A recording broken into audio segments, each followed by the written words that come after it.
कुमारी जी जो 6 बार विधायक रही, आज भी विधानसभा में जब गरजती है तो अब उनकी आवाज हम बड़े बुलंदी के साथ अपनी आवाज को वहां रखकर हम अपने क्षेत्र की समस्याओं को उठाती है। पूर्व में मंत्री रही और जैसा अभी इन्होंने अपने भाषण में कहा कि अभी पीछा जो चुनाव हुआ था तो मंडी में भी इन्होंने बहुत काम किया।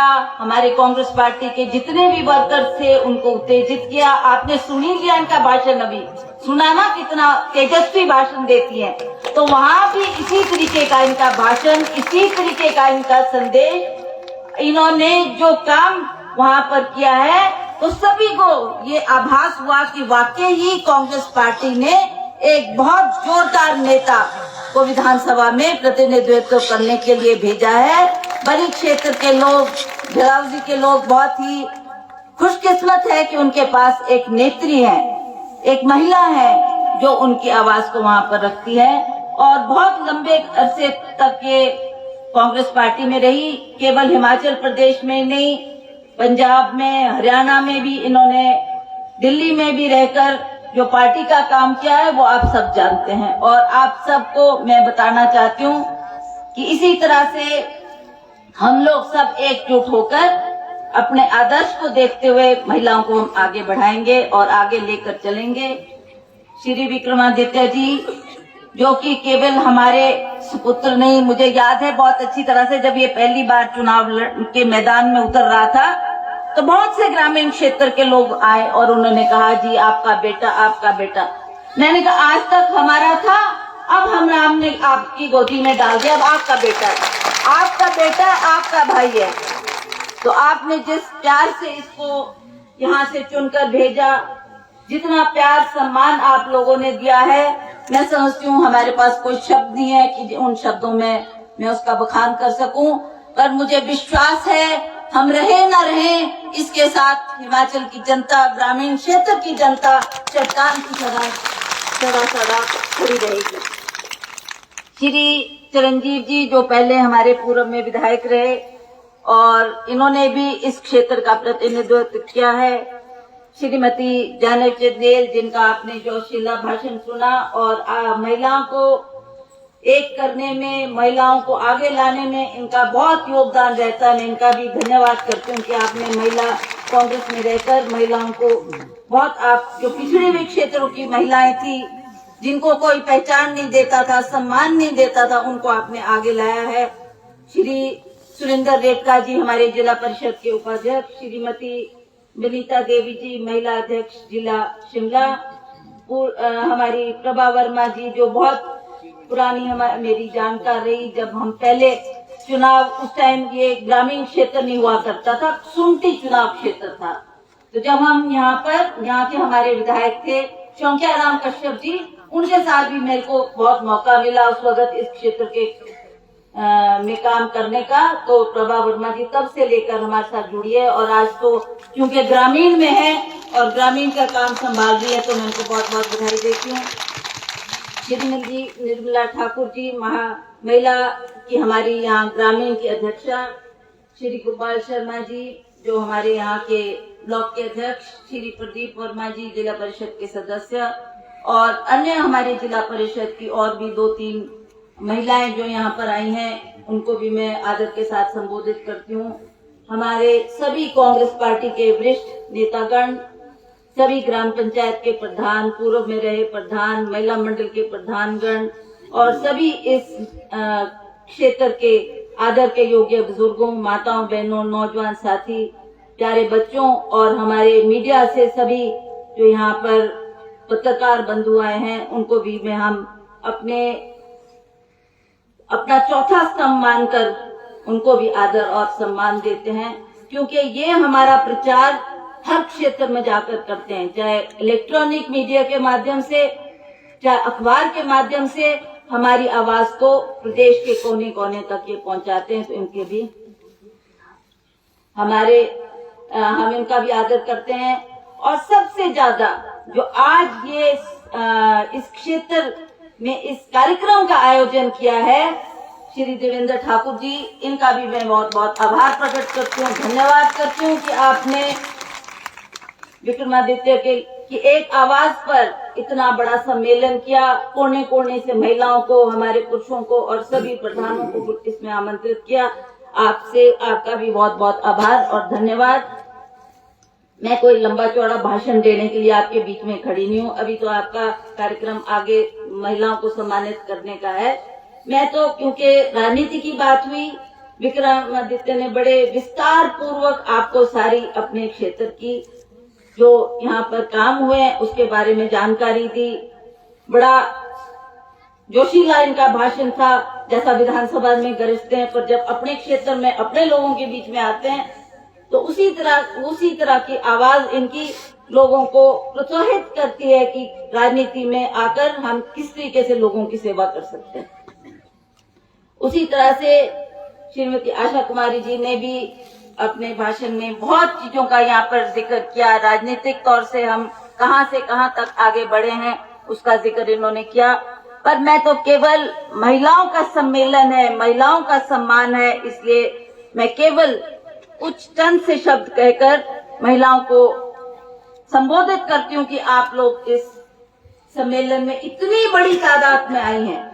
मैं धन्य हूँ एक महिला होने के नाते इस बात को कहते हुए। और मुझे याद है वो समय, वो वक्त, विक्रमादित्य तो पैदा भी नहीं हुआ था उस टाइम, जब राजा साहब पहला चुनाव क्षेत्र अपना जुब्बल कोटखाई से लड़ रहे थे।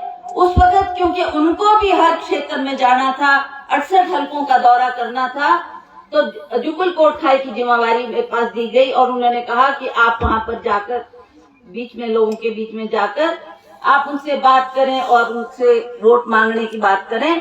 तो मैं आपको सच्ची बात कह रही हूँ कि जब हम जनसभा में जाते थे शायद एक या दो महिलाएं नजर आती थी, कोई भी महिलाएं नहीं होती। सारा ऐसा जो स्टेज लगता था उसमें पुरुष ही पुरुष नजर आते थे, कोई महिला आगे आने को तैयार नहीं थी। ना कोई राजनीति में उस टाइम महिलाओं को कोई भागीदारी दी जाती थी, क्योंकि ये समझा जाता था समाज में कि महिला तो अपनी चार दीवारी तक सीमित है और वही उसका काम है, चाहे वो पति की सेवा करे, बच्चों का पालन पोषण करे, अपने पशु डंगरों को देखे या घर की रसोई को संभाले। ये बहुत बड़ी जिम्मेवारी उसकी कंधों में है। तो अपनी चार दीवारी तक सीमित रहकर महिला अपने पति का, बच्चों का, घर का, पशुओं का और अपनी रसोई की सेवा करती थी। परंतु आज वो महिला नहीं रही। आज महिला आप देख रहे हैं किस तरीके से समाज में पुरुषों के साथ कंधे से कंधा मिलाकर आगे चल रही है। ये क्यों संभव हो पाया? ये तब संभव हो पाया जब हमारे स्वर्गीय राजीव जी, जिसके बारे में जैनब चंदेल जी ने भी यहाँ जिक्र किया, कहा कि जब वो प्रधानमंत्री बने तो ये कांग्रेस पार्टी की सोच थी। कांग्रेस पार्टी ने जो ये महिला सशक्तिकरण किया, 4% आरक्षण पंचायतों में महिलाओं के लिए किया, चाहे वो ग्राम पंचायत की प्रधान बनी, चाहे उप प्रधान बनी, चाहे जिला परिषद में आई, चाहे समिति में आई। इस तरीके से जो भागीदारी हुई है महिलाओं की, उससे महिलाओं को आगे आने का मौका मिला। वही महिलाएं जो कभी समाज में नहीं निकली थी, स्टेज पे नहीं निकली थी, अपनी चार दीवारी से बाहर नहीं निकली थी, वो महिलाओं को संकोच था, डर था, झेप थी कि हम लोगों को जाकर कैसे बातचीत करेंगे, कैसे बाहर आएंगे, हमको तो बोलना नहीं आता, हमको तो खड़ा होना नहीं आता, हमको तो लोगों को संबोधित करते हुए भी हम डरती हैं। पर यही कांग्रेस पार्टी है जिन्होंने महिलाओं का बाजू थामकर महिलाओं को आगे लाया, महिलाओं के लिए आरक्षण किया। आज जो आप ये देख रहे हैं परिवर्तन समाज में, आज मैं बड़े गर्व के साथ बोलती हूँ कि हम स्टेज को देख रहे हैं और स्टेज में कम से कम 90% महिलाएं हैं। कितना परिवर्तन आया समाज में। जहां मैंने आपको कहा कि जब मैं जिस बात का मैं जिक्र कर रही थी कि उस वक्त में जब मैं चुनाव में गई तो बड़ी मुश्किल से 2 या 3 महिलाएं हमारे को नजर आती थी, वो भी कोई ना स्टेज पे, ना कुर्सियों पे, ना कहीं ऐसे घूमती फिरती बाहर दिखती हुई नजर आती थी। पर आज जो हम ये समाज में परिवर्तन देख रहे हैं वो तभी संभव हो पाया जब हमने महिलाओं को कांग्रेस पार्टी ने आगे लाया। और आज उनको जिम्मेवारी दी है, प्रधान बड़ी है, जिला परिषद में आई है, पंचायत समिति में आई है और जो कार्य अपना बड़ी जिम्मेवारी के साथ कर रही है। आज उनका भी हौसला बढ़ा है, आज वो भी सशक्त हुई है और तरीके से समाज की सेवा भी कर रही है। और सबसे बड़ी बात ये जो जिम्मेवारी है, उस जिम्मेवारी को निभाते हुए उसने अपने घर की जिम्मेवारी कभी नहीं छोड़ी। चाहे वो पति की सेवा है, बच्चों का पालन पोषण है, अपनी रसोई घर का काम है, अपने डंगर पशुओं का काम है, खेती बाड़ी का काम है, उसमें भी महिला बहुत सशक्त है और बड़ी बखूबी से उस काम को भी करती है। आज हमको बहुत गर्व है कि कांग्रेस पार्टी ने हमको ये मौका दिया। जैसा आशा जी ने यहाँ जिक्र किया कि चाहे ये विधानसभा में आई हैं, चाहे मैं पार्लियामेंट में गई हूँ, ये इसी तभी संभव हो पाया क्योंकि कांग्रेस पार्टी ने हमारे को टिकट दिया और हमें आगे भेजा। इसीलिए हम देश की और प्रदेश की सेवा में लगी हैं।